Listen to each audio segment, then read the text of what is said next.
সালামু আলাইকুম রহমতুল্লাহি ওয়া বারাকাতুহু। প্রিয় শিক্ষার্থী, এসএসসি 2027 এবং 28 ব্যাচ, আজকে তোমাদের জন্য আমার প্রথম ক্লাস।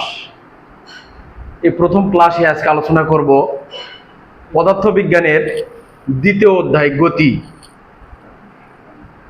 আমি আজকে কেন দ্বিতীয় অধ্যায় নিয়ে আলোচনা করতেছি?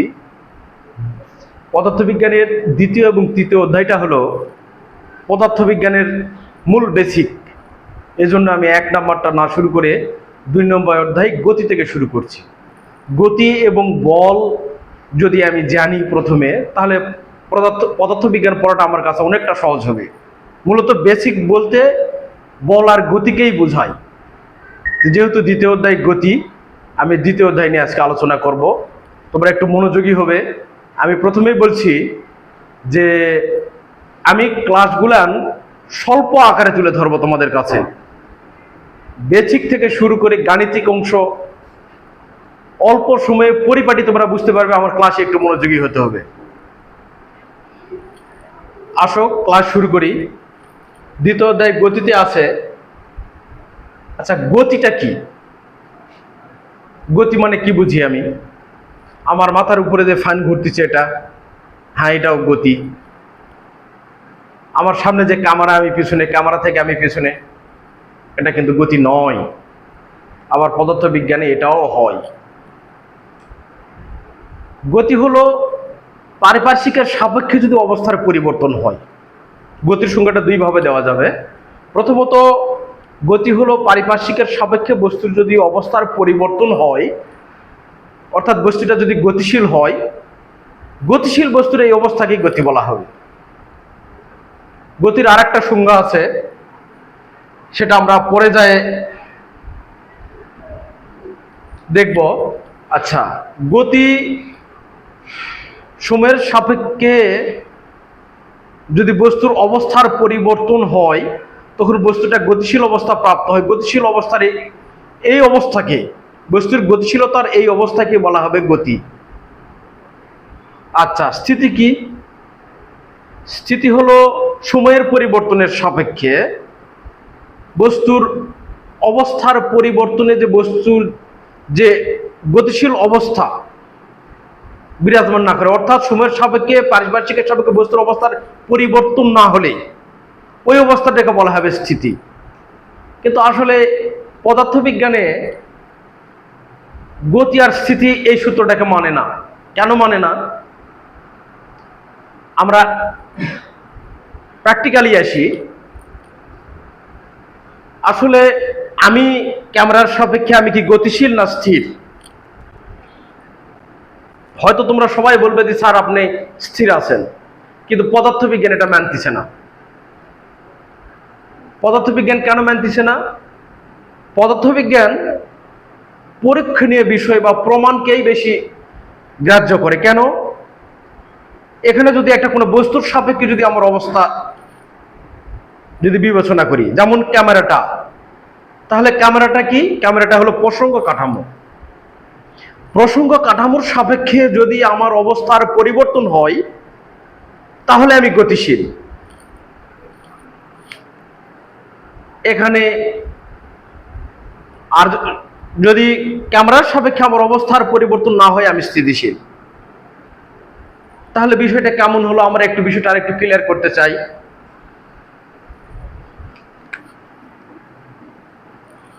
প্রসঙ্গ কাঠামো আমি কেমনে বিবেচনা করব স্থির না গতিশীল? কারণ এই পৃথিবীটাই হলো সূর্যের চারদিকে ঘোরে। তা পুরা পৃথিবী যদি ঘোরে, তা পৃথিবীতে অবস্থানটা তো সব বস্তুই তো গতিশীল। তাহলে প্রসঙ্গ কাঠামোটাও গতিশীল। তাহলে এখানে আরেকটা সংজ্ঞা আছে, পরম স্থিতি পরম গতি। তার আগে আমি সংজ্ঞাটা ক্লিয়ার করে নেই। প্রসঙ্গ কাঠামো যে বিন্দুর সাপেক্ষে কোনো বস্তুর অবস্থানের পরিবর্তন হয়েছে কিনা তা নির্দেশ করে, সেটাই হলো প্রসঙ্গ কাঠামো। তাহলে তো আমি প্রকৃতপক্ষে প্রসঙ্গ কাঠামোটা স্থির বিবেচনা করতে পারতেছি না। কেন? পৃথিবী যে গতিশীল। আচ্ছা, আরেকটা বিষয়কে আমরা ক্লিয়ার করে নেই। দুই বন্ধু ট্রেনে চড়ে যাচ্ছে, দুই বন্ধু মোটামুটি পাশাপাশি আছে এরা। এখন যে বন্ধু সামনে আছে তার সাপেক্ষে অপর বন্ধুটা স্থির আছে। যদি ওই বন্ধুটাকে আমি যদি প্রসঙ্গ কাঠামো বিবেচনা করি আর এই বন্ধুটাকে এর অবস্থান নির্দেশ করি, তাহলে মুখোমুখি দুই বন্ধুর সাপেক্ষে তার কিন্তু মধ্যবর্তী দূরত্ব বা অবস্থার পরিবর্তন হয়নি। তাহলে ওই বন্ধুর সাপেক্ষে এই বন্ধুটা স্থির। হ্যাঁ, ঠিক আছে। কিন্তু প্রসঙ্গ কাঠামোকে যদি আমি পরিবর্তন করে নেই, যেমন ট্রেনে চড়ে তো যাচ্ছি আমি, গাছ, ট্রেনের লাইনের পাশে যে গাছগুলো আছে আমরা দেখি খুব দৌড়াচ্ছে, কিন্তু আসলে ওই গাছগুলোকে যদি আমি প্রসঙ্গ কাঠামো বিবেচনা করি, তাহলে তার সাপেক্ষে তো আমি গতিশীল। তাহলে কি আমি স্থির না গতিশীল? আমি গতিশীল। প্রসঙ্গ কাঠামোর সাপেক্ষে গতিশীল। তাহলে প্রসঙ্গ কাঠামো দুই ধরনের, একটা হলো স্থির প্রসঙ্গ কাঠামো, একটা গতিশীল প্রসঙ্গ কাঠামো। আচ্ছা, এখানে 2 মার্কের জন্য সংক্ষিপ্ত একটা প্রশ্ন আসে যে সকল গতি আপেক্ষিক, সকল স্থিতি আপেক্ষিক, ব্যাখ্যা করো। তাহলে এখানে কথাটা আসবে হলো পরম স্থিতি পরম গতি। পরম বলতে প্রকৃতপক্ষে। আচ্ছা, পৃথিবী যদি গতিশীল হয় তাহলে কিভাবে আমি পরম স্থিতি বস্তু বিবেচনা করতে পারবো? মনে করো বড় একটা, আচ্ছা নৌকাতে, একটা নৌকার মধ্যে যদি একটা পিঁপড়াকে রেখে আমি যদি নৌকাটাকে ঘুরাই, তাহলে কি পিঁপড়াটা কি বুঝতে পারবে যে নৌকাটা ঘুরতেছে? অবশ্যই না। সেরকম ভাবে পৃথিবীটা পুরো গতিশীল, সকল প্রসঙ্গ কাঠামো গতিশীল, সবকিছুই গতিশীল, কিন্তু আমরা বুঝতেছি স্থির। তার মানে সকল স্থিতি সকল গতি আপেক্ষিক, মানে আপেক্ষিক বিষয়, এটা প্রকৃতপক্ষে নয়। তাহলে সংজ্ঞাটা যদি এরকম আসে, পরম স্থিতি পরম গতি কাকে বলে? তাহলে এখানে বিবেচনা করে নিতে হবে পরম স্থিতিশীল প্রসঙ্গ কাঠামোর সাপেক্ষে কোনো বস্তুর অবস্থার পরিবর্তন ঘটলে তখন তাকে বলা হবে পরম গতি। আর পরম স্থিতিশীল প্রসঙ্গ কাঠামোর সাপেক্ষে যদি কোনো বস্তুর অবস্থার পরিবর্তন না ঘটে তখন তাকে বলা হবে পরম স্থিতি। আমার মনে হয় তোমরা প্রশ্নের উত্তরটা পাইছো যে সকল গতি সকল স্থিতি আপেক্ষিক। এবার আমাদের স্থিতি আর গতিটা শেষ। এই গতির ধরনটা কয় ধরনের হতে পারে? বিভিন্ন প্রকার গতি। প্রথমে আসি আমরা সরলরৈখিক গতি। সরলরৈখিক গতি বলতে বোঝায় সরলরেখা বরাবর চলে কোনো গতিশীল বস্তু। যেহেতু গতি সরল গতি, তাহলে বলতে হবে সরলরৈখিক গতিশীল কোনো বস্তুর গতিকে, সরলরেখা বরাবর কোনো বস্তুর গতিকে বলা হবে সরলরৈখিক গতি। যেমন এই কলমটা, আমার এই মার্কারটা যদি আমি ফেলে দেই, ছেড়ে দেই এভাবে এখান থেকে, তাহলে কিন্তু সরলরেখা বরাবর নিচে পড়বে। তাহলে কিন্তু আমরা বুঝতে পারলাম যে সরলরৈখিক গতি কাকে বলে। এইবারে আমরা আসি চলন গতি কাকে বলে। চলন গতি হলো কোনো গতিশীল বস্তু কোণার গতিপথ এমন হয় যে এরা সকল কোণায় গতিশীল থাকে, সকল কোণায় প্রকৃতপক্ষে গতিশীল থাকবে। সেটা কেমন দেখো, একটু উদাহরণ দেই আমি, তাহলে বুঝতে পারবে। বইয়ে একটা চিত্র দেওয়া আছে, একটা পাখি এভাবে এই অবস্থায় গতিশীল, পাখির একটা দল। এটাকে যদি আমি পাখি বিবেচনা করি, এই গতিটা কিন্তু সরলরৈখ চলন গতি না। প্রত্যেকটা কোণা গতিশীল হতে হবে। তার মানে পাখিগুলো যদি এই আঙ্গিকে যদি যায়, চলাচল করে, তাহলে সেটাকে বলা হবে চলন গতি, অর্থাৎ প্রত্যেকটি বস্তু কোণায়, প্রত্যেকটা কোণায় সময়ের সাপেক্ষে চলতেছে, অবস্থার পরিবর্তন হচ্ছে, এটাকে বলা হবে চলন গতি। আরেকটু যদি বলি, বৃত্তাকার চাকার গতি, সাইকেলের চাকার গতি, যে কোনো চাকার গতি, তো চাকাটা কেমন করে যায়, বৃত্তাকার চাকা প্রত্যেকটা একটা কোণা আছে, এই কোণাগুলো কি করবে, যদি চাকাটা সামনের দিকে অগ্রসর হয় এভাবে ঘুরে, তাহলে প্রত্যেকটা কোণায় কিন্তু চাকা প্রত্যেকটা কোণায় কিন্তু সময়ের সাপেক্ষে তার অবস্থার পরিবর্তন করতেছে, এটা হলো চলন গতি। এবার আমরা আসি ঘূর্ণন গতি কাকে বলে। ঘূর্ণন গতি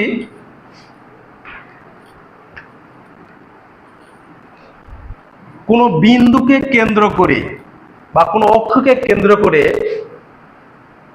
কোনো বস্তু কোণা যদি ঘুরে, একে কেন্দ্র করে একটা বস্তু কোণা এরকম ঘুরতেছে, তাহলে এর গতিকে বলা হবে ঘূর্ণন গতি। কোনো বিন্দু বা অক্ষকে কেন্দ্র করে ঘূর্ণায়মান কোনো বস্তু কোণার গতিকেই বলা হবে ঘূর্ণন গতি। ঘূর্ণন গতিকে কি বলতে পারি, আমি যদি একটা সুতা নেই, সুতার মাথায় যদি একটা ঢিল বা কিছু বাঁধে এইভাবে ঘুরাই, এর গতিটা হবে ঘূর্ণন গতি। ফ্যানের পাখার গতি হবে ঘূর্ণন গতি।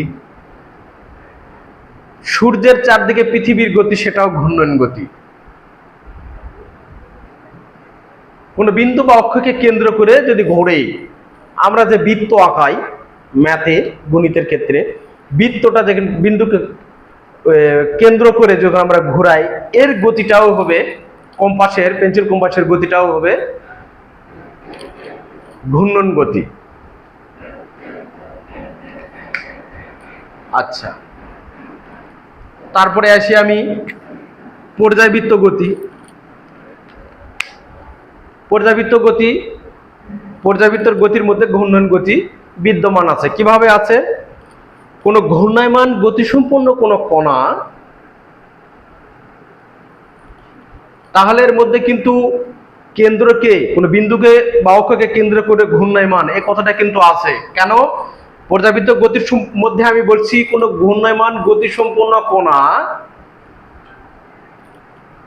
ঘূর্ণয়নের সময় একটা নির্দিষ্ট বেগে একই দিক থেকে অতিক্রম করবে। যে ফ্যানের পাখাটা আছে, এটা কিন্তু একটা ঘূর্ণন গতি, এটাও আবার পর্যায়বৃত্ত গতি।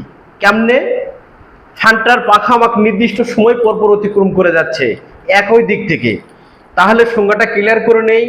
ঘূর্ণায়মান গতিসম্পন্ন কোনো কণা পর্যায়কালের একই দিক থেকে একই সময়ে একটা বিন্দু বা বস্তুকে অতিক্রম করে চলে। ঘূর্ণায়মান গতিসম্পন্ন কোনো কণা একই দিক থেকে একটা নির্দিষ্ট বিন্দু বা অক্ষকে অতিক্রম করে যায়।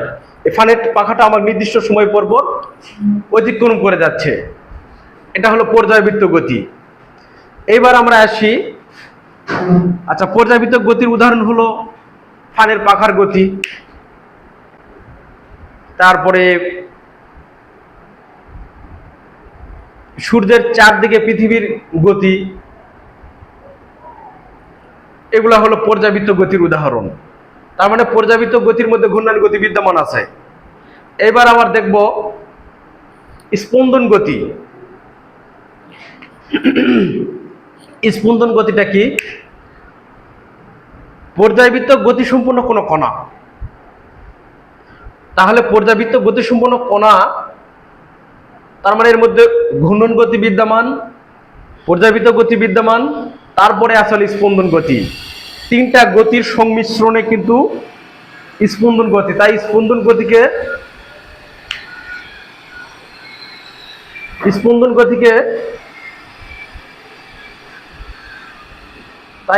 গতিকে বলা হবে একটা বিশেষ ধরনের গতি, বিশেষ ধরনের পর্যাবৃত্ত গতি।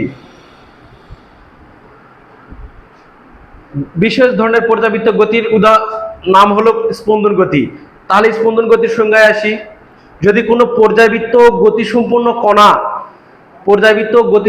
কণা পর্যায়কালের অর্ধেক সময় একদিকে, বাকি অর্ধেক সময় তার বিপরীত দিকে চলে, তার গতিকে বলা হবে স্পন্দন গতি। পর্যাবৃত্ত গতিসম্পন্ন কোনো কণা পর্যায়কালে অর্ধেক সময় একদিকে, বাকি অর্ধেক সময় তার বিপরীত দিকে চলে, সেই বস্তু কণার গতিকে বলা হবে স্পন্দন গতি। স্পন্দন গতির যদি উদাহরণ দেই আমি, হৃৎপিণ্ডের হৃদ স্পন্দন, দোলনার গতি, কারণ দোলনাটা বা পেন্ডুলামের গতি, বা সরল দোলকে কোনো বস্তু যদি আটকায় দেই, এই একটা 5 কেজি ওজনের বস্তু, এই বস্তুটাকে যখন আমি টেনে ছেড়ে দেব, তখন টেনে এদিকে নিয়ে গেলাম, ছেড়ে দিলাম, তাহলে অর্ধেক সময় একদিকে, অর্ধেক সময় তার বিপরীত দিকে চলে গেল, তাহলে সেটাকে বলা হবে স্পন্দন গতি। বা কোনো সুরশলাকার গতি হলে স্পন্দন গতি। যেমন লোহার একটা সুরশলাকে যদি আমি হাতুড়ি দিয়ে আঘাত করি, এটাকে যদি আমি স্লো করে দেখি, তাহলে এইভাবে কিন্তু স্পন্দিত হবে।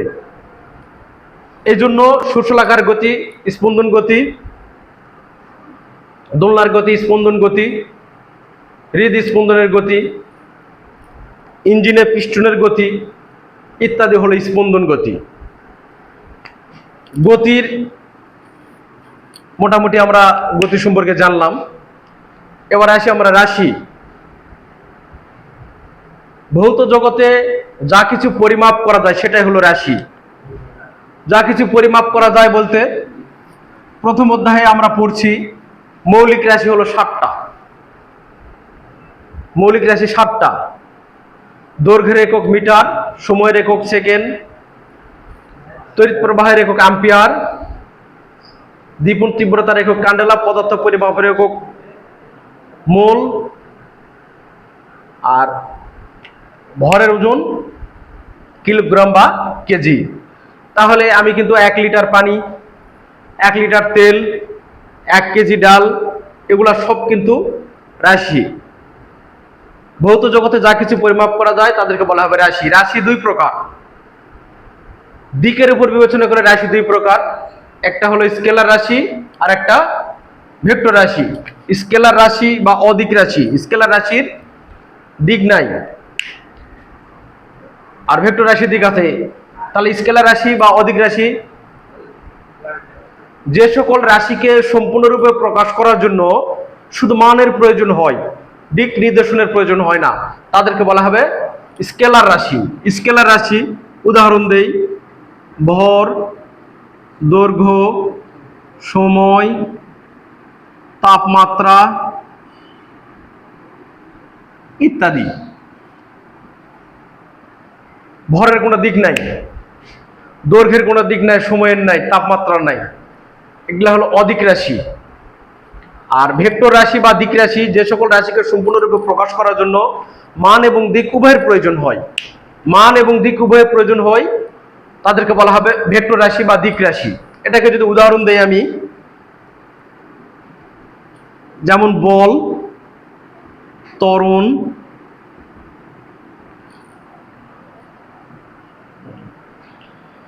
বল, ত্বরণ,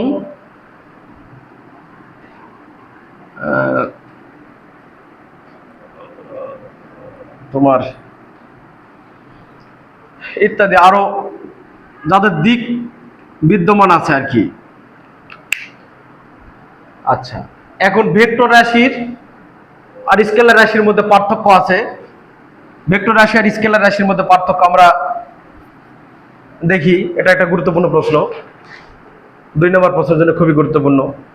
ভেক্টর রাশি আর স্কেলার রাশির মধ্যে প্রথমে একটা পার্থক্য দিতে পারি, সংজ্ঞাটা দিয়ে একটা পার্থক্য দিয়ে দিলাম। ভেক্টর রাশির যদি কোনো রাশির যদি মান হয় বা একক হয়, তাহলে তাকে ভেক্টর চিহ্ন এভাবে বোল্ড অক্ষরে প্রকাশ করব। আর স্কেলার রাশিকে এভাবে চিকুন করে। আর ভেক্টর রাশিকে প্রকাশের আরো পদ্ধতি আছে, তীর চিহ্ন দিতে পারি, নিচে চিহ্ন দিতে পারি, আর একক ভেক্টর হলে তাকে টুপি চিহ্ন দিয়ে প্রকাশ করতে পারি। দুটা পার্থক্য। আর একটা হলো ভেক্টর রাশির যোগ বিয়োগ সাধারণ বীজগাণিতিক রাশি নিয়মে হয় না, সাধারণ বীজগাণিতিক নিয়মে হয় না। তাহলে স্কেলার রাশির যোগটা, যেমন আমি বাড়ি থেকে আমার স্কুলের দূরত্ব 1.5 কিমি, স্কুল থেকে আমার কোচিং এর দূরত্ব 0.5 কিলোমিটার, তাহলে মোট 2 কিলোমিটার।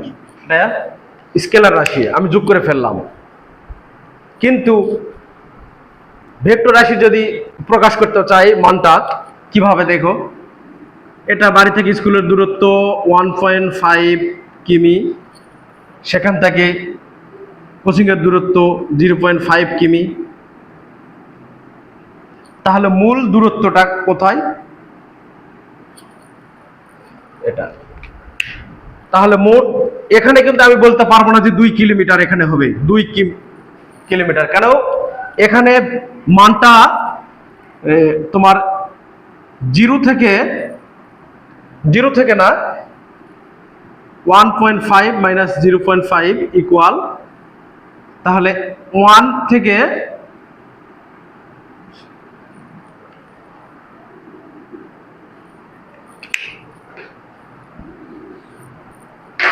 তাহলে এখান থেকে এর মান 0.5 থেকে 1.5 প্লাস 2 কিমি এর মধ্যে এই মানের মধ্যে হতে পারে, অর্থাৎ 0.5 কিলোমিটার থেকে শুরু করে 2 কিলোমিটার পর্যন্ত,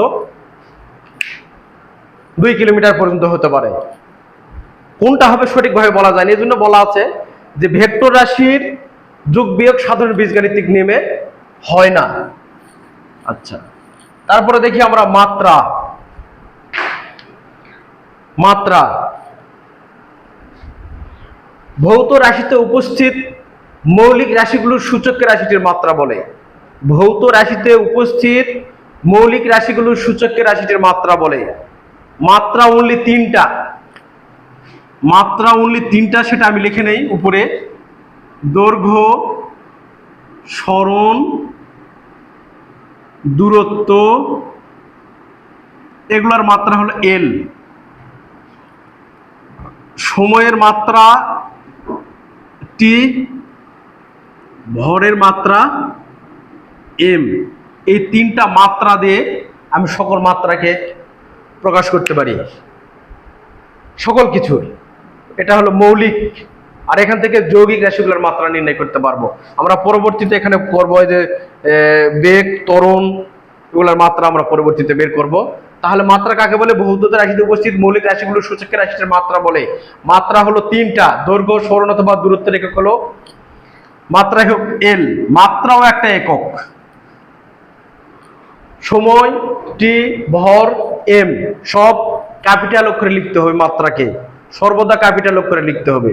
আর যেটার মাত্রা বের করব সেটাকে থার্ড বন্ধনীর মাধ্যমে প্রকাশ করতে হবে, সেটা এখানে আমি লিখে দেব। আচ্ছা, তারপরে আসি হলো দূরত্ব। দূরত্ব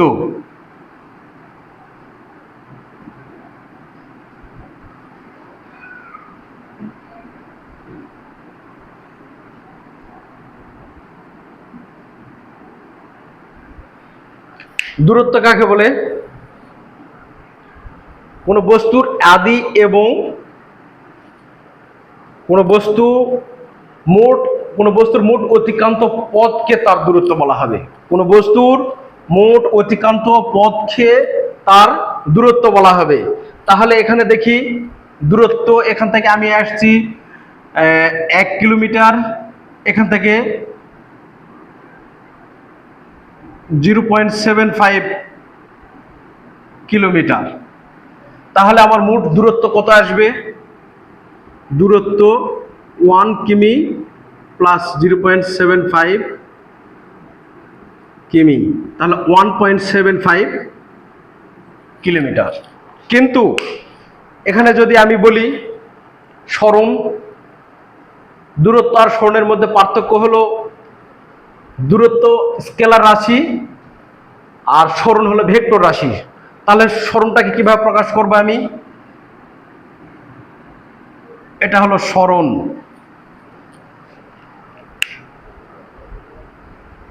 কোন বস্তু বা যন্ত্রের আদি এবং শেষ অবস্থার মধ্যবর্তী যে দূরত্বটা সরাসরি, সেটা হবে সে বস্তুটার সরণ। যেমন আমার বাসা থেকে আমার স্কুলের দূরত্ব সরাসরি যদি আমি আছি, সেটা হতে পারে 1 কিলোমিটার।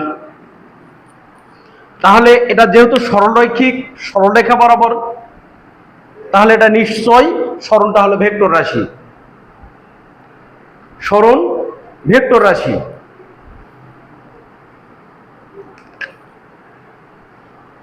আচ্ছা, যেহেতু এই অধ্যায়টা পদার্থবিজ্ঞানের বেসিক, এখানে আমি একক নিয়ে আলোচনা করব, একক, মাত্রা একক সহকারে।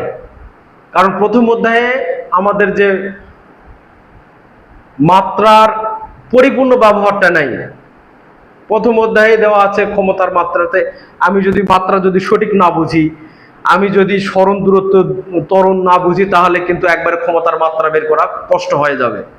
এই জন্য দ্বিতীয় অধ্যায় থেকে আমি এই জন্য শুরু করছি যে দ্বিতীয় অধ্যায়ে আমরা একক এবং মাত্রা একক বের করব।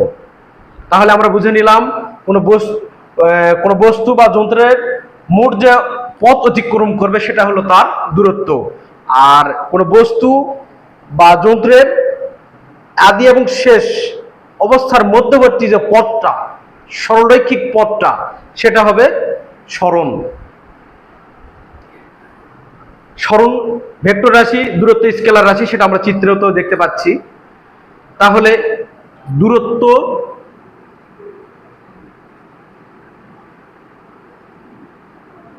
এর একক, দূরত্বের একক কি? মিটার। কারণ 7টা মৌলিক এককের মধ্যে পড়ে গেছে দূরত্ব। দৈর্ঘ্য সরণ এর একক মিটার। আচ্ছা, মাত্রা একক, মাত্রা একক সরণ দূরত্বকে কি দ্বারা প্রকাশ করা হয়? ডি বা এস।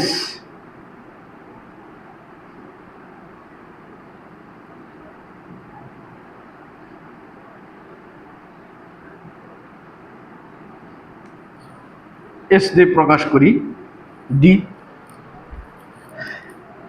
তারপরে আসি আমরা সরণ। সরণের একক, তার একক মিটার। মাত্রা একক, থার্ড ব্র্যাকেটের মধ্যে লিখতে হবে। আমরা যেটা দ্বারা প্রকাশ করব পুরোটাকে আমরা থার্ড ব্র্যাকেটে দিতে পারি, অথবা দুটাকে থার্ড ব্র্যাকেটে দিতে পারি, একটাকে থার্ড ব্র্যাকেটে, অথবা কথাটা একটু ক্লিয়ার করে নেই।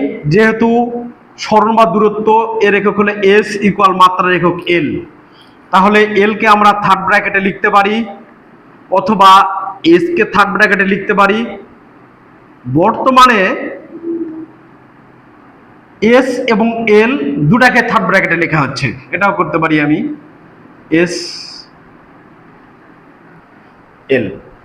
তাহলে মাত্রা একক প্রকাশের 3টা পদ্ধতি আছে, যে কোনো একটাতে প্রকাশ করলেই হবে, তবে তোমরা দুটাতেই দেওয়ার চেষ্টা করবে, দুটাতেই দেওয়ার চেষ্টা করবে। আচ্ছা, তার মানে দূরত্ব আর সরণ আমরা বুঝে গেলাম। এবার আসি দ্রুতি। আচ্ছা, একটু বিষয়গুলো আমি উপরে লিখে নেই। সরণ অথবা দূরত্বের একক এম, মাত্রা এল। কারণ সরণ আর দূরত্ব থেকে আমি দ্রুতি আর বেগ বের করতে পারবো। দ্রুতি কি? দ্রুতি স্কেলার রাশি। তাহলে দ্রুতি যদি স্কেলার রাশি হয়, তাহলে দূরত্ব ডিভাইডেড সময়, বেগ ভেক্টর রাশি, তাহলে বেগ ইকুয়াল সরণ বাই সময়। কথাটা একটু ভালো করে দেখতে হবে। দ্রুতি মানে দূরত্ব বাই সময়, দ্রুতি স্কেলার রাশি। বেগ সরণ ডিভাইডেড সময়, তাহলে দ্রুতির সংজ্ঞা আমি কি দিব? আগে সংজ্ঞাতে আছি আমি, সময়ের সাপেক্ষে একক সময়ে কোনো বস্তু যে পথ অতিক্রম করে সেটাই দ্রুতি। দূরত্বের সঙ্গে সময়ের সম্পর্ক আনাতেই আমরা এখানে পাইছি হলো দ্রুতি। কিভাবে? দূরত্ব আমরা তো সংজ্ঞা বুঝলাম, বস্তুর যে পথ অতিক্রম করবে সেটা দূরত্ব। সেটা যদি সময়ের সাপেক্ষে করে, সেটা যদি সময়ের সাপেক্ষে করা হয়, সময়ের সাপেক্ষে কোনো বস্তু মোট যে দূরত্ব, একক সময়ে বস্তু যে মোট যে পথ অতিক্রম করে সেটা হবে দ্রুতি, পথ বা দূরত্ব। এখন আসি আমরা বেগ। বেগ হলো নির্দিষ্ট দিকে একক সময়ে কোনো বস্তু বা যন্ত্র যে পথ অতিক্রম করে। এখানে সংজ্ঞাটাতে পথ আসবে, কারণ দিক নির্দেশ করা হয়েছে। এখানে দিক নির্দেশ করা হয়েছে। আচ্ছা, যদি দ্রুতি আর বেগের মধ্যে কি আমি হিসাবটা করে নেই। যদি বলা হয় বাসা থেকে স্কুলের দূরত্ব কত ধরে নিলাম, 1 কিলোমিটার। আমি যদি এটা উল্লেখ করি বাসা থেকে দক্ষিণ দিকে 1 কিলোমিটার, সেটা হবে বেগ, কারণ এখানে দিক আছে। আর দ্রুতি বাসা থেকে স্কুলের দূরত্ব হলো 1 কিলোমিটার। দ্রুতি স্কেলার রাশি, বেগ ভেক্টর রাশি।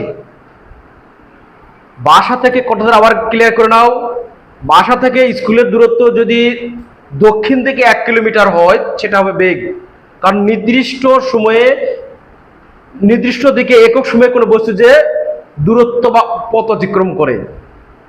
আর দ্রুতির ক্ষেত্রে একক সময়ে কোনো বস্তু যে দূরত্ব অতিক্রম করে, তাহলে তাকে বলা হবে দ্রুতি।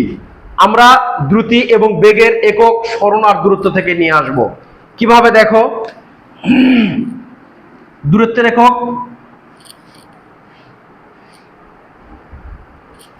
দূরত্বের একক মিটার, সময়ের একক সেকেন্ড, তার মানে কি মিটার পার সেকেন্ড।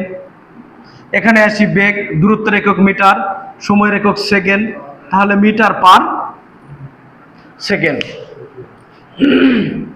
আমরা সরণ এবং দূরত্ব থেকেই এককগুলো নিয়ে আসলাম।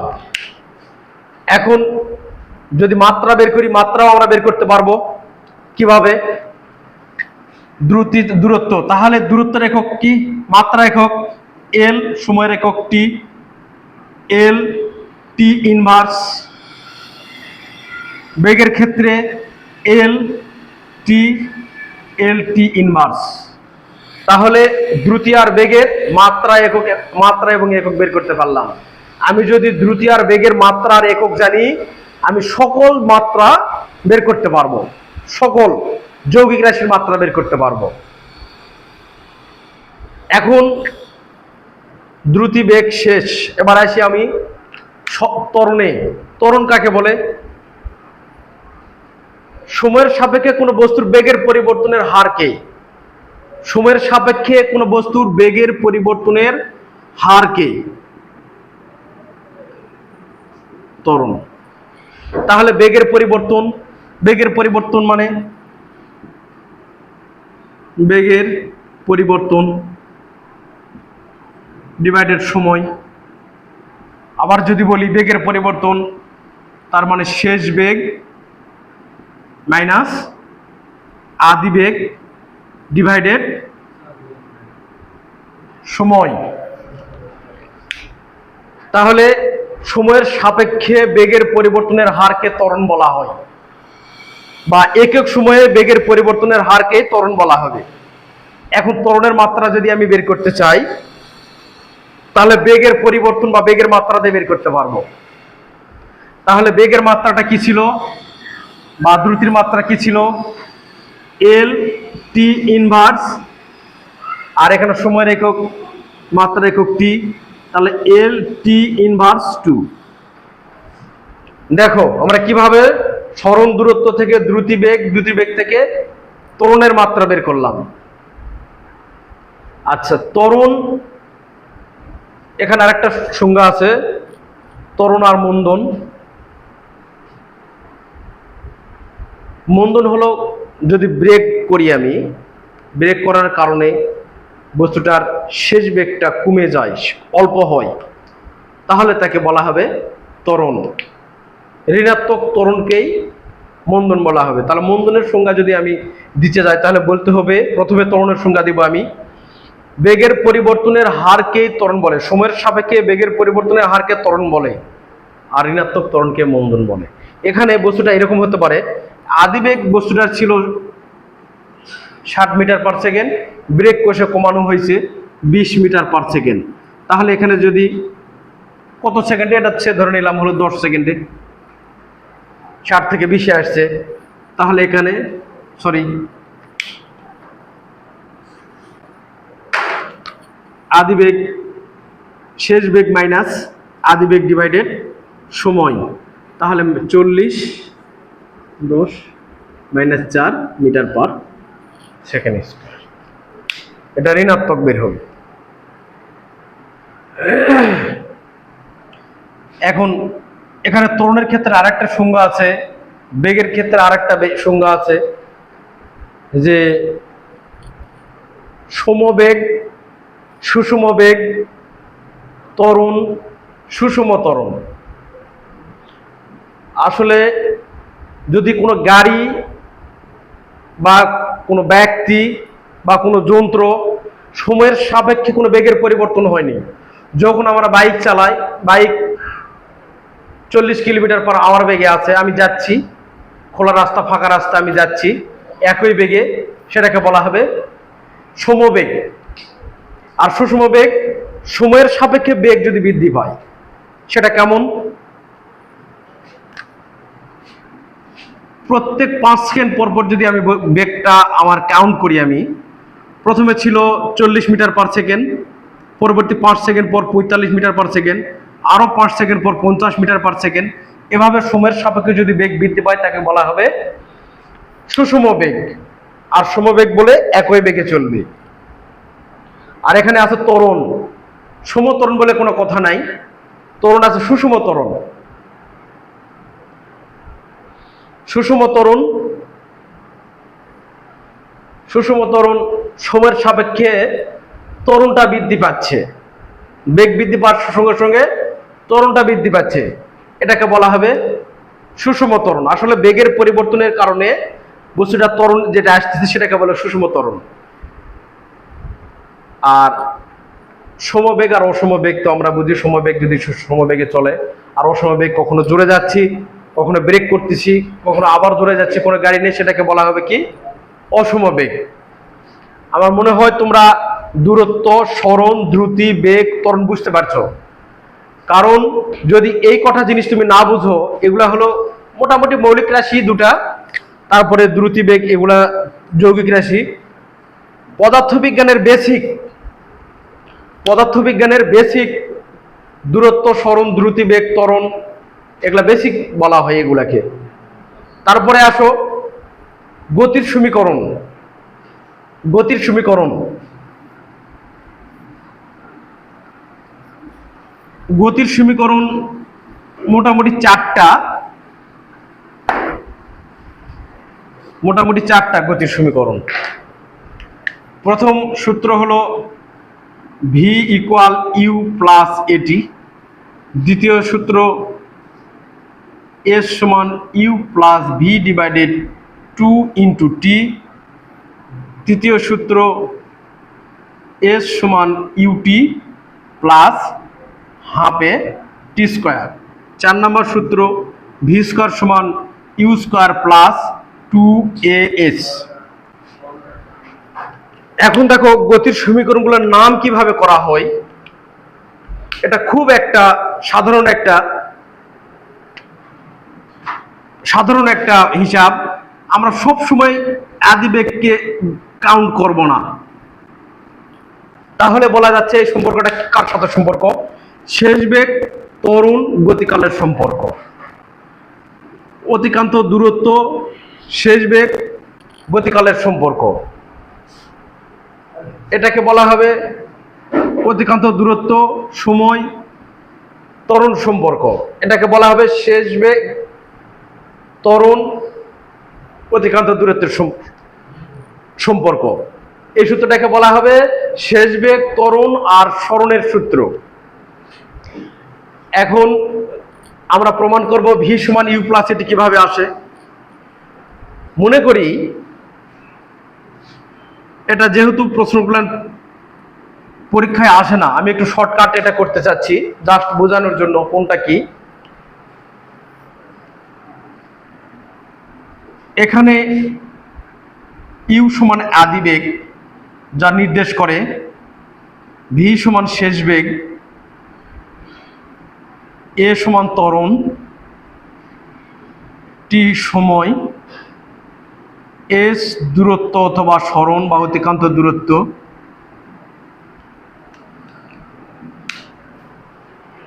নির্দেশ করে। তাহলে 1 নম্বর সূত্র প্রমাণের ক্ষেত্রে আমি দেখি, মনে করি কোনো বস্তু ইউ আদিবেগ নিয়ে টি সময়ে ভি শেষ বেগ প্রাপ্ত হয়, তাহলে এই সময়ে বস্তুটার বেগের পরিবর্তন ইকুয়াল ভি মাইনাস ইউ। তাহলে অতএব বেগের পরিবর্তনের হার সমান V minus you by T. হার বলতে সময়ের সাপেক্ষে বোঝায়। তাহলে সময়ের সাপেক্ষে বেগের পরিবর্তনের হারকে ত্বরণ বলে সেটা আমরা জানি, বা ভি মাইনাস ইউ ইকুয়াল এটি। অতএব ভি ইকুয়াল ইউ প্লাস এটি। 1 নম্বর সূত্র আমাদের প্রমাণ হয়ে গেছে, যেটা শেষ বেগ, ত্বরণ আর সময়ের মধ্যে সম্পর্ক। শেষ বেগ, ত্বরণ, সময়ের মধ্যে সম্পর্ক। এবার আসি 2 নম্বর সূত্রতে আসি আমরা। 2 নম্বরের সূত্রতে মনে করি কোনো বস্তু ইউ আদিবেগ নিয়ে চলছে, টি সময় পর এস দূরত্ব অতিক্রম করে ভি শেষ বেগ প্রাপ্ত হয়।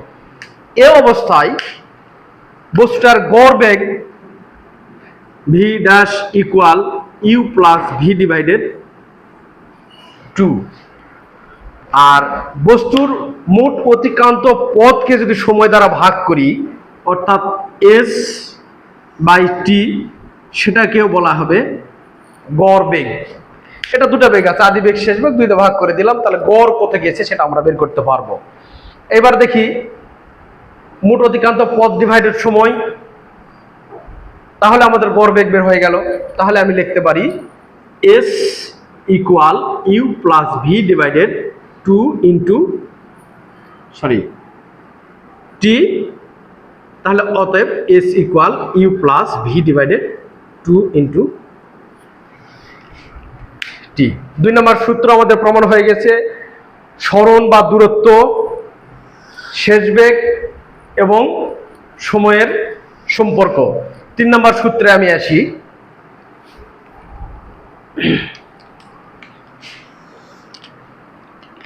3 নম্বরে বলা আছে এ সমান ইউটি প্লাস হাফ টি স্কোয়ার।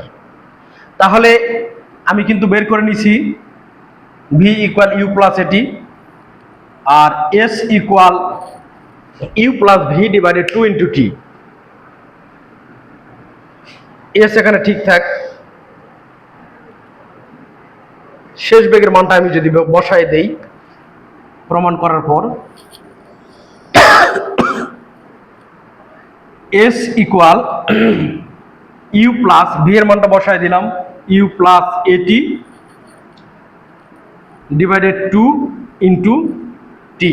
তাহলে অতএব 2 u plus a 2 you t plus A T square. T দ্বারা গুণ করে দিলাম, এ একটা ইউ, এ একটা ইউ, দুটা ইউ, টি দ্বারা গুণ করে দিলাম half A T square by 2। 2 you T by 2 plus A T square by 2 সমান ইউটি, এই টু কাটা যায়, ইকুয়াল হাফ এ টি স্কোয়ার। তাহলে আমার 3 নম্বর সূত্র প্রমাণ হয়ে গেছে। 1 এবং 2 থেকে এটা বের করলাম আমি। এ সমান ইউটি প্লাস হাফ এ টি স্কোয়ার। এর সম্পর্ক হলো অতিক্রান্ত দূরত্ব, সময়, ত্বরণের মধ্যে সম্পর্ক। শেষ সূত্র হলো আমার ভি স্কোয়ার সমান you square plus 2 A S. আচ্ছা, 2 নং সমীকরণ থেকে আমি পাইছি, 2 নং সমীকরণ থেকে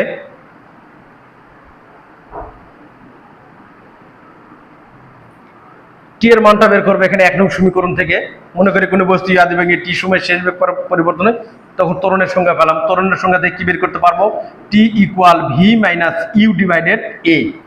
তাহলে এই টি এর মানটা এই সমীকরণে বসায় দেব। কথাটা একটু ভালো করে বুঝতে হবে। এখানে আমি শেষ বেগ বের না করে এখানে ত্বরণের সাপেক্ষে এখানে টি এর মানটা বের করব। করে টি এর মানটা বের করলাম, এই টি এর মানটা এস সমান ইউটি প্লাস হাফ টি স্কয়ার সমীকরণে বসায় দেই। তাহলে এখানে বসায় দিলে কি আসে আমি দেখি। এখানে বসায় দিলাম ইউ প্লাস ভি, তাহলে টি এর মান কি? ভি মাইনাস ইউ 2 এ। এখানকার 2 আর এখানকার a। আমি এখানে এই t এর মানটা এখান থেকে বসায় দিচ্ছি। তাহলে এটা বীজগণিতের সূত্র থেকে আমি জানি a plus b into a minus b এর সূত্র a square minus b square. তাহলে v square minus you square divided 2a। আর একটু পরিষ্কার করে দেখি, তাহলে 2টা s এর সাথে গুণ হয়ে যাবে, v স্কোয়ার সমান ইউ স্কোয়ার ইকুয়াল 2as। তাহলে অতএব v স্কোয়ার সমান ইউ স্কোয়ার প্লাস 2as, কারণ ইউ স্কোয়ারকে ওই পারে নিয়ে গেলাম। একটু বুঝবে তোমরা, এখানে আমি একটু চাপা করে লিখলাম, এই 2a আর s 2as ওই পারে যাই বজ্রগুণ করলাম, আর v square minus you square এর পাশে থাকলো, তাহলে ভি স্কোয়ার সমান ইউ স্কোয়ার প্লাস 2as।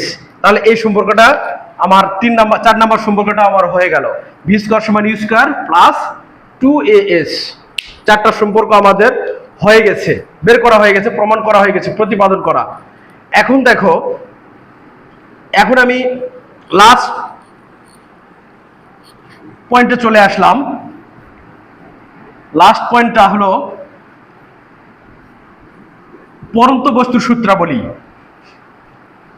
বিজ্ঞানী গ্যালিলিও পরন্ত বস্তুর সূত্রাবলী আবিষ্কার করছেন। এখানে বলা আছে 3টা সূত্র প্রদান করছেন উনি। প্রথম সূত্র হলো স্থির অবস্থায় একই উচ্চতা থেকে বিনা বাধায় পরন্ত বস্তু সমান সময়ে সমান পথ অতিক্রম করে। তাহলে কোনটা কনস্ট্যান্ট? স্থির অবস্থায় একই উচ্চতা থেকে বিনা বাধায়। প্রথম সূত্রে 3টা শর্ত আছে, স্থির অবস্থান থেকে একই উচ্চতায় বিনা বাধায় পরন্ত বস্তুর সমান সময়ে সমান পথ অতিক্রম করবে। 2 নম্বর সূত্র, স্থির অবস্থান থেকে বিনা বাধায় পরন্ত বস্তুর অতিক্রান্ত বেগ হবে ওই সময়ের সমানুপাতিক।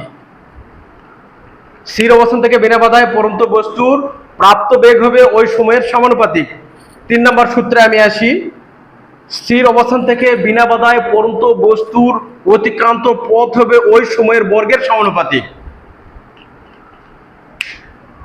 2 এবং 3 নম্বর সমীকরণ থেকে এমসিকিউ আসে। যখন আমি এমসিকিউ পার্ট ক্লাস নেব তখন অবশ্যই এটা আলোচনা করব।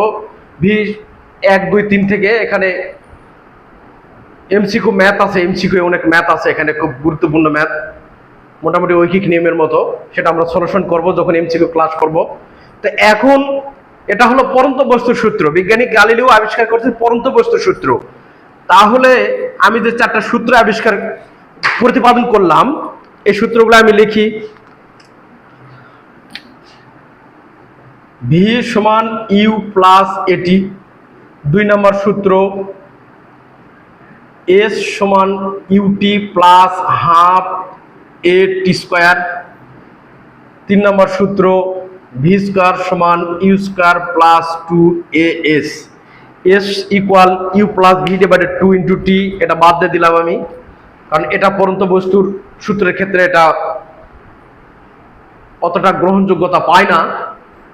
এখন এগুলার ক্ষেত্রে আমি যদি পরন্ত বস্তু, ভূপৃষ্ঠে পরন্ত বস্তু, আর একটা সূত্র আছে নিক্ষিপ্ত বস্তুর ক্ষেত্রে, তাহলে পরন্ত বস্তুর এই সূত্রের জন্য পরন্ত বস্তুর সূত্রগুলা যদি আমি বের করি, পরন্ত বস্তুর ক্ষেত্রে, যেহেতু পরন্ত বস্তুর ক্ষেত্রে বস্তুটা আকাশ থেকে উপর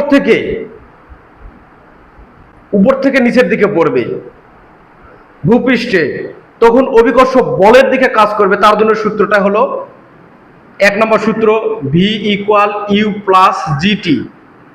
এই 1 নম্বর সূত্রের রূপ ধারাবাহিকভাবে লিখতেছি। 2 নম্বর হবে এই 2 নম্বর সূত্রের রূপ, H equal U T plus half G T square. এখানকার ত্বরণ জি এর উপর নির্ভর করবে, অভিকর্ষ ত্বরণ, অতিক্রান্ত দূরত্ব, বস্তুর উচ্চতা, মানে কত পথ অতিক্রম করছে। 3 নম্বর সূত্র, ভি স্কোয়ার সমান ইউ স্কোয়ার প্লাস 2gh। এগুলা হলো পরন্ত বস্তুর সূত্র। পরন্ত বস্তুর সূত্র। এবার আমার ক্লাস মোটামুটি শেষের দিকে। এবার দেখো নিক্ষিপ্ত বস্তুর ক্ষেত্রে, নিক্ষিপ্ত বস্তুর ক্ষেত্রে সূত্রটা কি হয়? শুধু অভিকর্ষ ত্বরণটার সামনে ঋণাত্মক চিহ্ন আসবে, কারণ বস্তুটাকে আমি যে নিক্ষিপ্ত করতেছি, উপরের দিকে নিক্ষেপ করতেছি, এটা অভিকর্ষ বলের বিরুদ্ধে কাজ করতেছে। আর এই অভিকর্ষ বলের বিরুদ্ধে কাজ করার জন্যই অভিকর্ষ ত্বরণটা ঋণাত্মক হবে। ইউ মাইনাস জিটি, 2 নম্বর সূত্র এইচ সমান U T minus half G T square. 3 নম্বর সূত্র ভি স্কোয়ার সমান ইউ স্কোয়ার প্লাস 2g